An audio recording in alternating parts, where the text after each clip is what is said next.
Hey, folks, thanks for checking out Reigniting Liberty. I'm Deneen Borelli, and Dr. Tom Borelli is in the house, bringing you the truth in black and white. We also have a great guest joining us today, a friend of the Borellis, Bryan Leib. Bryan is the executive director of the Iranian Americans for Liberty. He is a Newsmax contributor and former congressional candidate, Republican candidate. Bryan, welcome to the show. It's so good to see you. It's so good to see the both of you, and it's an absolute honor to be on this show with the both of you. So thank you for having me. Well, we appreciate it. And I know you escaped to Florida, so you dumped us basically, but that's all right. Well, there's plenty of room for both of you down here in Florida, so come on down whenever you'd like. All right, I'm going to hold you to it because I got you on video. That's right. All right. Well, Bryan, we want to get into something that's really serious. The media and the crazy libs have made this a serious thing. And this is about the recent information, Truth Social, that President Trump put up on Truth Social, his comments about American Jews and their reaction from his comments to his comments. So for the audience, so that everyone knows what took place recently, I'm going to read President Trump's comments. This is on Truth Social. No president has done more for Israel than I have. Somewhat surprisingly, however, our wonderful evangelicals are far more appreciative of this than the people of the Jewish faith, especially those living in the U.S. Those living in Israel, though, are a different story. Highest approval rating in the world could easily be PM. U.S. Jews have to get their act together and appreciate what they have in Israel before it is too late. Now, Bryan, I want your initial thoughts on what President Trump put out in a statement on Truth Social. Well, the initial thought, Deneen, is, first of all, if President Trump were ever to run for prime minister or any type of leadership position in Israel, he'd win with probably 95% of the vote. He's widely popular from the left, center, and the right in Israel because of his record and what he's done for the state of Israel. Now, listen, I recognize that, the way President Trump speaks sometimes can potentially rub people the wrong way. But the tone should not be confused or conflicted with the actual message itself. And the bottom line is that President Trump is correct. Unfortunately, there are a lot more evangelical Christians in this country that support Israel than the Jewish American community. And I think, the Jewish American community really should, celebrate the things that President Trump did for our community, both not just here in America, but also in Israel as well. And we can dive into some of those topics later. But I think the initial response is that it's a typical kind of situation of the left and the mainstream media not liking the way Donald Trump says something. But at the end of the day, he's right. And more Jewish Americans should wake up and realize how important it is to support the world's only Jewish nation, that being Israel. So, Bryan, one of the questions I have, and President Trump referred to it, is the difference between Jews that live in Israel and Jews that live in the United States. So why is there such a difference with respect to the way they view former President Trump? Well, I think the best way to put this, Tom, is that Jews in America, like really all Americans, we have the luxury here in America of, being able to do whatever we want, whenever we want, and not really having to worry about suicide bombs going off at 2:00 in the afternoon. We're hyper focused and hypersensitive in terms of how people say things, the way people say things, versus the Israelis don't really have that luxury, in my opinion, to nitpick the tone of someone's message. And I think they also look at, what Donald Trump has done for the state of Israel. And they're not really too concerned with how he says things. I mean, the fact that Donald Trump decided to bravely and boldly recognize Jerusalem as Israel's eternal and undivided capital was something that countless presidents before him promised to do, and they never did it. President Trump said, "The hell with it, I'm doing it. It's a reality. Jerusalem is the capital of Israel." And then he also followed that up with then moving the United States Embassy to Jerusalem, which was another very strong move that sent a message not to just to Israelis, but also to the world at large, that Jerusalem is the capital of Israel. And we've seen what's happened since. Many other countries, Arab countries as well, might I add, have also recognized Jerusalem as Israel's capital. So, yeah, I think what it comes down to, though, Tom, is, the Israelis, they don't have the luxury of nitpicking the tone of someone's message, and they just have to look at the reality of the actions of what someone does. And when you look at the actions from the former President Donald Trump as it relates to supporting the state of Israel directly and indirectly, there will be no greater president in my lifetime than President Donald Trump for the state of Israel. As a follow-up to your comment, I guess another aspect is our media here, that they're so anti-Trump, no matter what the man says, it turns out to be bad. Well, it's not just that the media reacting, I think, to Donald Trump, but I think we also, it's a difficult conversation to have, Tom. But there are factions of U.S. media that are very unfair to Israel, and paint Israel in an oppressor type format when that couldn't be any further from the truth. So, I think that also plays into it. Sure. Well, Bryan, so Press Secretary Karine Jean-Pierre, I always say her name like that, she said, and I quote, "Donald Trump has aligned with extremist and anti-Semitic figures." So we need to root out anti-Semitism everywhere. It rears its ugly head. We need to call this out.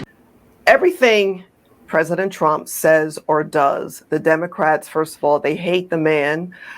When they knew he was running, they were all of a sudden totally against him because he has an R behind his name. And they are still after this man. He's been out of the White House for how long? What is your reaction to the White House's response to what is going on? Well, the new press secretary is going to read whatever is in front of her, whether good or bad. She's going to read whatever she's told to read, unfortunately. But, I think, when it comes to how they continue to attack Donald Trump, they're obsessed, really. I mean, at this point, they're just completely obsessed with everything that Trump says and does. And honestly, too, Deneen, the fact that, the White House itself would say that Donald Trump is anti-Semitic, would say that he supports anti-Semitic individuals. I mean, I guess we shouldn't be surprised, right? I mean, Joe Biden launched his campaign for president, spreading the false narrative that Donald Trump supported the Nazis in Charlottesville. It couldn't have been any farther from the truth. But that's how President Biden launched his campaign. So I guess we shouldn't be shocked that that's how his press secretary is speaking. They're just completely obsessed with Donald Trump and really anyone in his orbit too. Yeah, that is so true. And press secretary, the White House wasn't the only one to criticize former President Trump. The Anti-Defamation League also issued a comment that was reported, I guess, on the Hill, and they interpreted President Trump's comments as a threat, or could be interpreted as a threat against Jews. So what is the purpose of the Anti-Defamation League, and are they keeping true to their mission? Well, the Anti-Defamation League, known as the ADL, is led by Jonathan Greenblatt, who's a former senior staffer within the Obama administration. And the ADL is not the ADL of 20, 30, 40, 50 years ago. Today's ADL is much more focused on being social justice warriors than, standing up and supporting Jewish people, which is what the ADL was founded for many, many years ago. So I'm not shocked that Jonathan Greenblatt has labeled President Trump as a threat, but he really should be ashamed of himself, because the real threat is not Donald Trump. The real threat in this country are, an individual, for example, like Louis Farrakhan, who has quite a reach throughout this country, And I think we've also seen some of that come to light recently with Kanye West and some of the really horrible things that he said about Jews controlling Black voices, about Jews controlling every aspect of the media world. And then he, in his latest interview, I think Kanye said something along the lines of that, he's here to finish the job. When someone says something like finish the job, I hear things like the final solution, which is what Hitler would say. I will say, Jonathan Greenblatt did come out and condemn Kanye West. But that's, the real threat are people like Kanye West, who have 30 million followers, that when he puts out a tweet or a comment that's anti-Jewish, that's Jew hatred, a lot of people support that. And I got to tell you, I put his video out on one of my Instagram channels to expose this truth and this reality. And it's crazy how many people have responded in comments supporting Kanye West. Wow. And coming after me and calling me racist for trying to expose the situation. So the ADL needs to do a much better job, and I think also, the ADL is a very, they label themselves as a major Jewish organization, and there's a lot of quote unquote major Jewish organizations in America. Unfortunately, a lot of these major Jewish organizations in America, they don't really stand up for the Jewish people the way that a lot of people think they should be. You have, groups that only attack people on the left. You have groups that only attack people on the right. At the end of the day, I think the Jewish community would be really well served by an organization that could care less whether it's coming from the left or the right, who it's coming from, and just to call out Jew hatred where it comes from. And I think the ADL can do a much better job at that.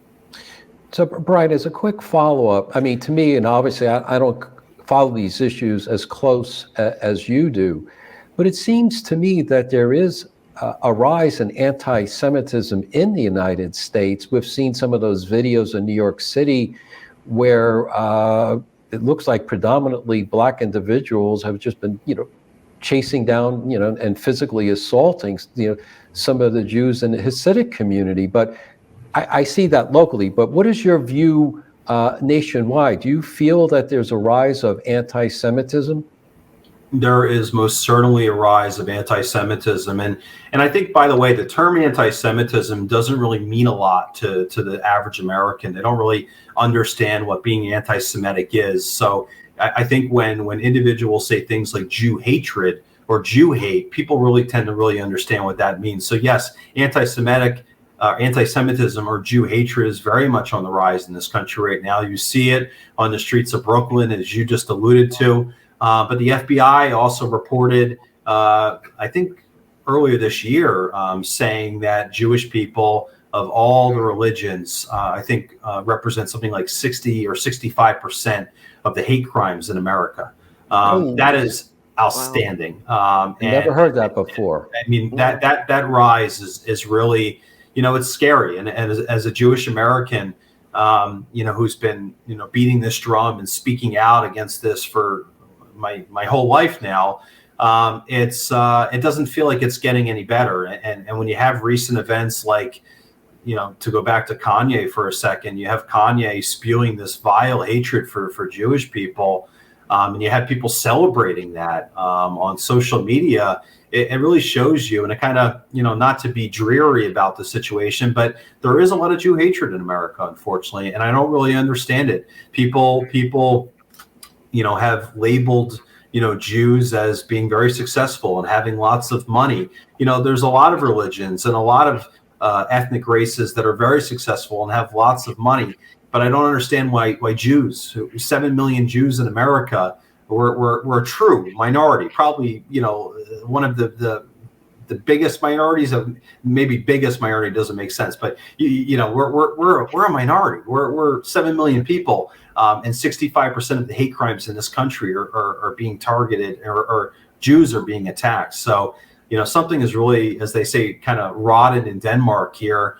I really wish, we could find a way to just get rid of all this hatred, whether it's, Jew hatred or racism or any of this. There's just no place in our country for this. And we really, and I know both of you guys really subscribe to this theory of, we see people as human beings, right? And we judge people based on the content and of their actions and of their words, not based on their skin color or what they look like. And I don't know why that isn't celebrated. That mentality isn't what every American should have. Yeah, but unfortunately, there is a real issue happening in this country right now. And I got to tell you, a lot of Jewish Americans are really freaked out about the place that we're in right now in 2022. Yeah, it's just that number is just really frightening. Absolutely, 65%. And then you got to wonder and ask, where is the media on this? Because we don't hear an uproar about it. And what about the local leaders, so-called local leaders, the politicians? Where are their voices on this as well, especially in New York? Well, it's great you bring that up. And I remember a couple of years ago when I was living in New York, the three of us, along with Dov Hikind and Mort Klein and Sid Rosenberg and some other Jewish leaders, we had a rally in New York City about this rise of anti-Semitism, and we all came together, to speak in one voice about that. And that was a beautiful afternoon. I remember it so well, and I really think that more of that, has to be done, throughout this country right now. And I think a point that I made earlier is that, Jew hatred, racism, bigotry of any kind, it shouldn't be a left or right issue. It should just be call it as you see it type issue. And I really would love to see more local leaders, state level leaders, county leaders, and also federal leaders who would really, speak the truth on these situations. And, but by not speaking the truth, these situations continue to get bigger and bigger. I mean, when you have Ilhan Omar, who's an elected member of Congress, sending out tweets about how it's all about the Benjamins and Jews control all politicians with money. And then when it gets to the point of actually condemning her words, and a resolution was put on the House floor, that resolution then kind of turned into one of those kind of all lives matter type thing, where it was, we condemn all bigotry and all racism, without specifically addressing Ilhan Omar. And she's made several comments, and there's plenty more others that have made comments like her. But, when you don't, address that in a forceful manner, these are the kind of situations that happen. And I hate to berate or stay on Ilhan Omar for a second here, but this whole situation with Donald Trump's tweet about how more Jewish Americans should be supporting State of Israel and waking up. How much hypocrisy, guys, is it that MSNBC brought Ilhan Omar on to talk about how Donald Trump is anti-Semitic? That's why am I laughing? Media. That's MSNBC bringing on probably one of the most vile Jew haters in this country to talk about how Donald Trump is anti-Semitic. So that's the state of affairs with MSNBC. Well, I didn't realize it, but giving MSNBC, it really isn't all that surprising because they spew propaganda day after day. It is just really shocking. And people want to know why the country is divided, because some people choose to watch MSNBC and believe that nonsense.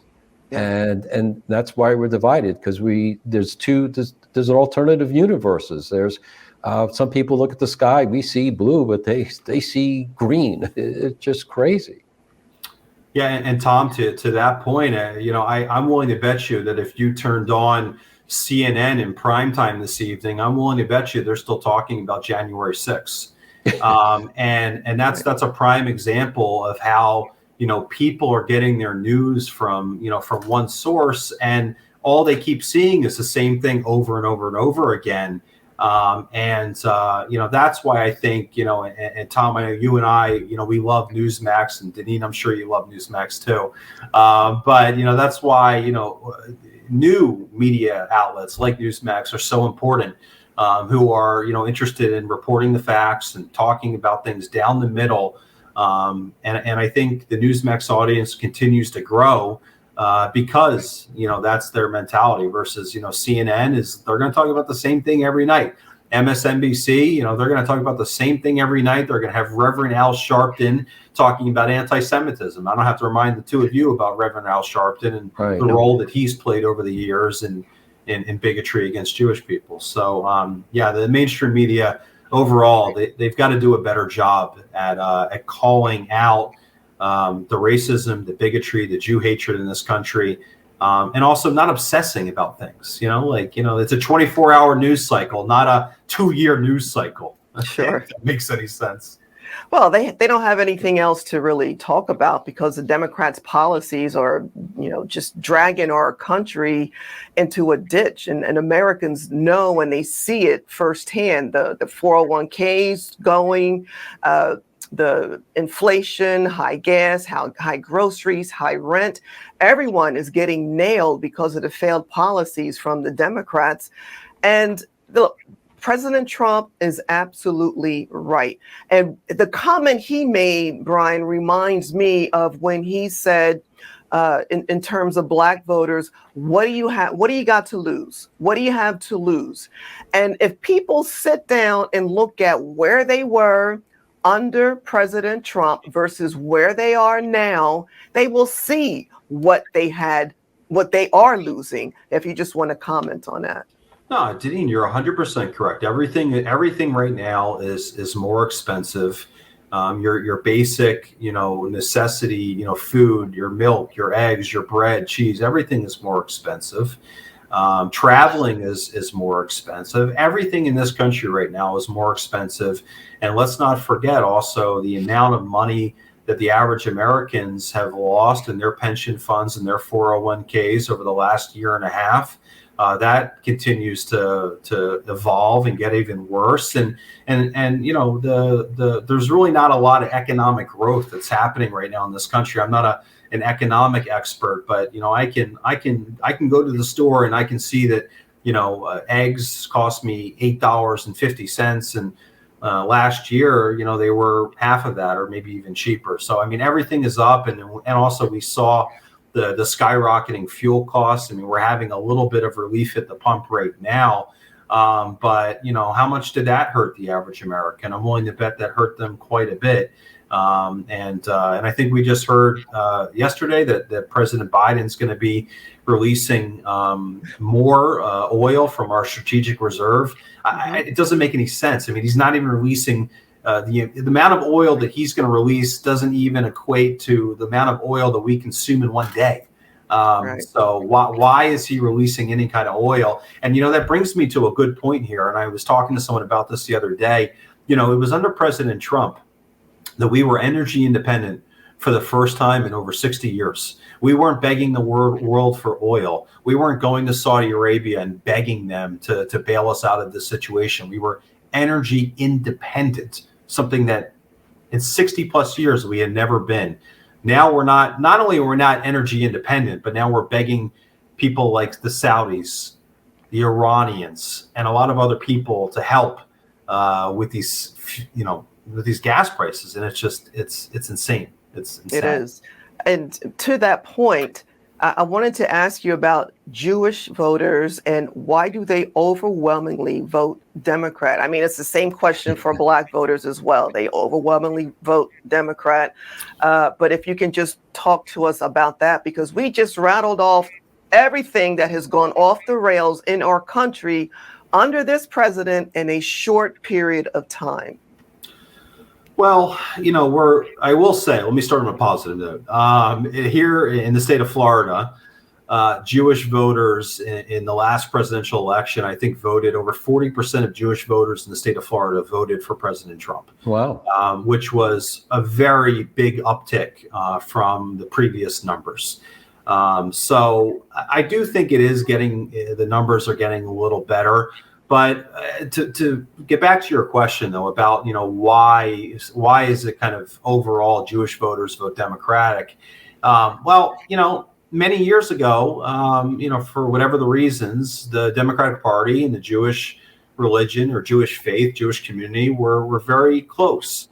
40 years ago, there weren't Democratic members of Congress that were spewing vile hatred for the state of Israel and for Jewish people. I think that has changed a lot today.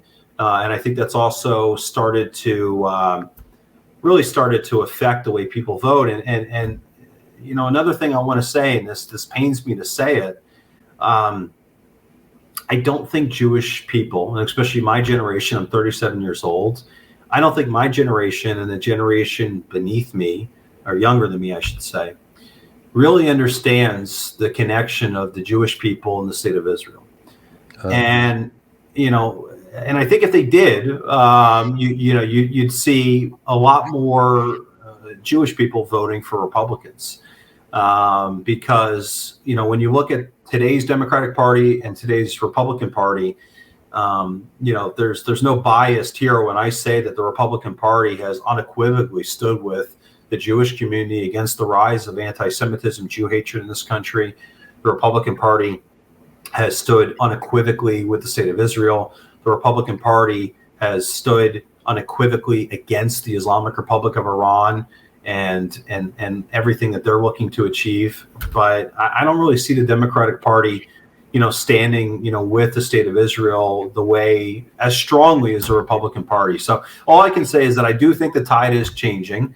And I think that more minorities, whether that's the Jewish faith, the African American community, the Latina community, I think we're starting to see a lot of these numbers start to trend in the Republican direction, conservative direction. I think that's going to continue.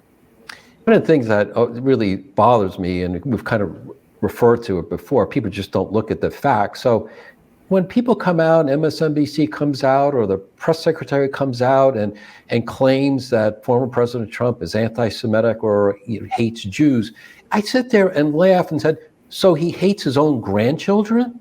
Yeah. I mean, these people cannot connect a dot of thought.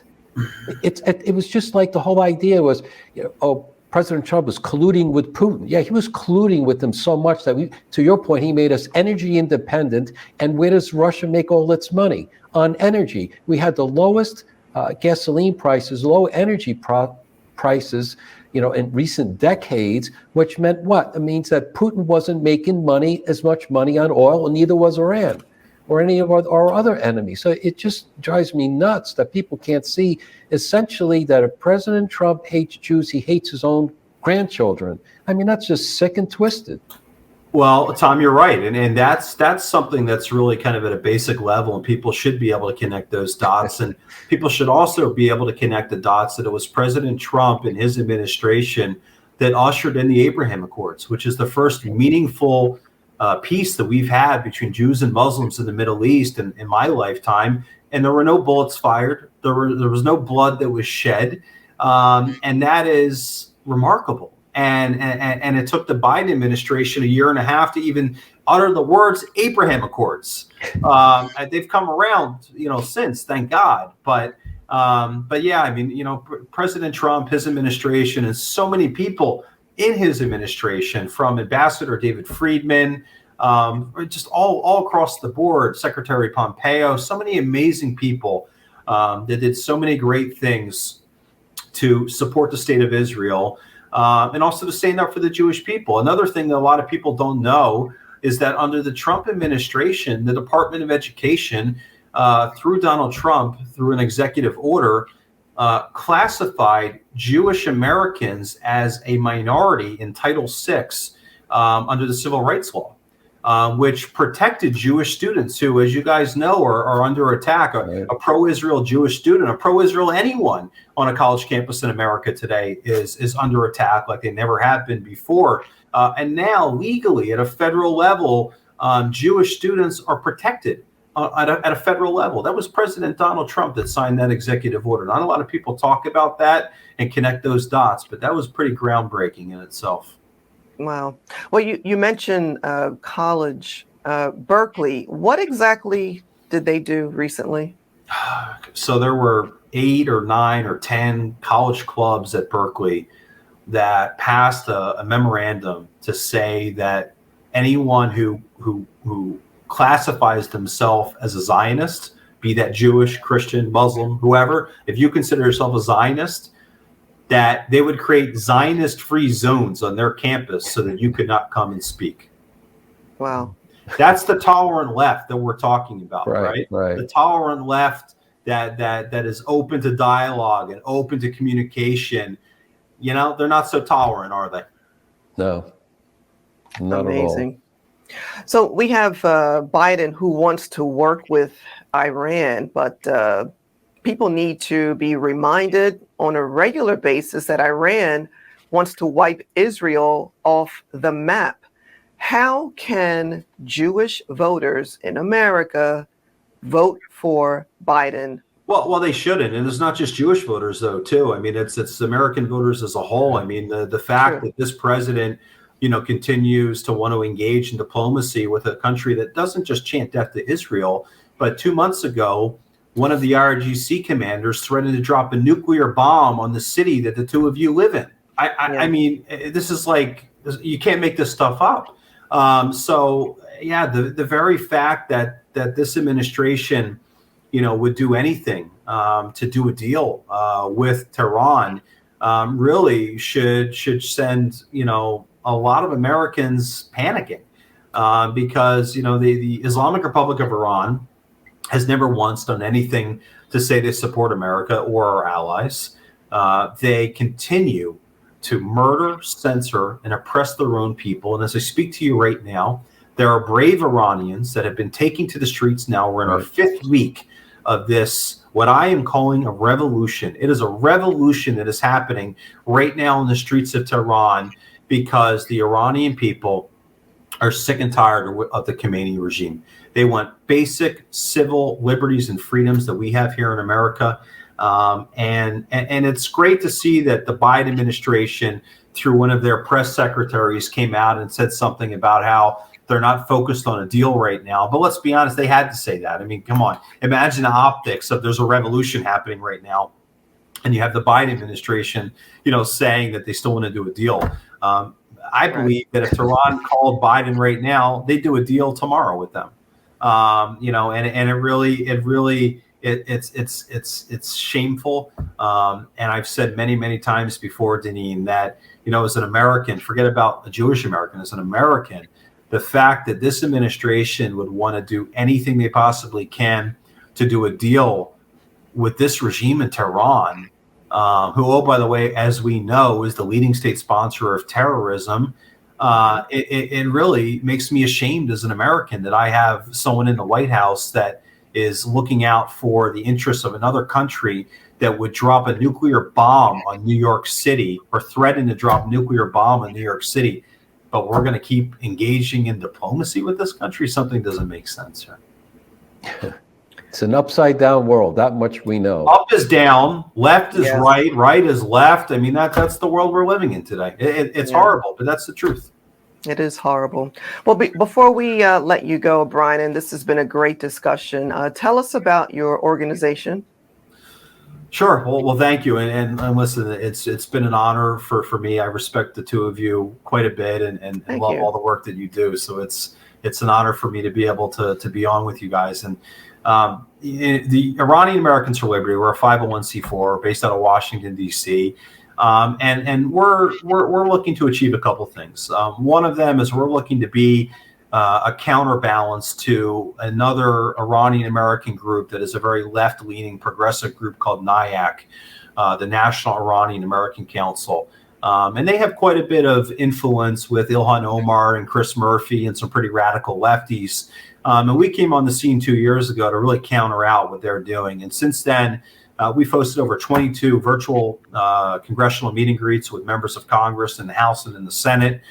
We've been very influential with a lot of congressional oversight letters and also some resolutions that have hit the House floor supporting the Iranian people. So we've been very focused on building that support from policymakers and shaping policy here in America. And also, another pillar of our organization is doing whatever we can to lift up the voices of not just Iranian Americans, but Iranians from inside of the Islamic Republic. So the American people can really know the truth and know the reality in terms of what's happening over there. So, we've always said that, we don't care if someone's a Democrat or Republican, whether that's from a a legislative perspective or an Iranian American or an American, could care less what your political party is. If you stand with the Iranian people and you stand against the Khamenei regime, then we have room to partner together. And that's, I think, the final point I want to make on this is that there is such a clear distinction between the Khamenei regime and anyone that's associated and supports the Khamenei regime to the actual liberty and freedom-seeking Iranian people. I get messages all the time from inside of Iran and also from Iranian Americans here in this country that tell me how much they love America, they support Israel, and they just want a day where the Iranian people can enjoy these basic freedoms and liberties that we have here in America. And I think that day is going to come. I hope and pray that day is going to come. It should. Dictators should not have any air to breathe in this world, and especially a dictator like Ayatollah Khamenei, who's been brutalizing and censoring and murdering his people now ever since 1979. Enough really is enough with this. And I really think that all Americans, again, Democrat, Republican, Independent, everyone, we should all be saying in one voice that we stand unequivocally with the freedom-seeking Iranian people, and that we're prepared to do whatever we can to help them achieve that freedom. Because listen, a free Iran is good not just for the Iranian people; it's good for the American people. It's good for everyone. So I'll leave you on that note, and thank you again. It's been my honor and pleasure. Well, Bryan, we appreciate. Yeah, we support you and your mission of your group, and anything we could do to carry your message, through our platforms and through our standing, we're more than happy to do that, because everybody needs to stand up against this the radicalism that's permeating through the United States. Yes. Indeed. Thank you. Well, Bryan, thank you for all you do, and thank you for your time today. And we will continue supporting each other, because we reach out all the time on social media. And I got you on video. You said you got plenty of room in Florida, so don't ignore my calls. No, hey, anytime you want to come down. And by the way, for anyone listening to this podcast, make sure you're subscribed to this podcast. Share this with your friends. We've got the whole world's got to be listening to these two truth tellers here. Thank you, sir. Hey, mention your social media handles and we'll let you go. Sure. Twitter, Bryan_E_LEIB. And for Iranian Americans for Liberty, it's @LibertyIranian for all platforms. Wonderful. Well, Bryan Leib, Executive Director of the Iranian Americans for Liberty, Newsmax contributor, and former GOP congressional candidate, thank you for joining us. Folks, that's Reigniting Liberty. Thanks for checking us out. And remember, everyone has a role to play. What are you doing for liberty? Until next time.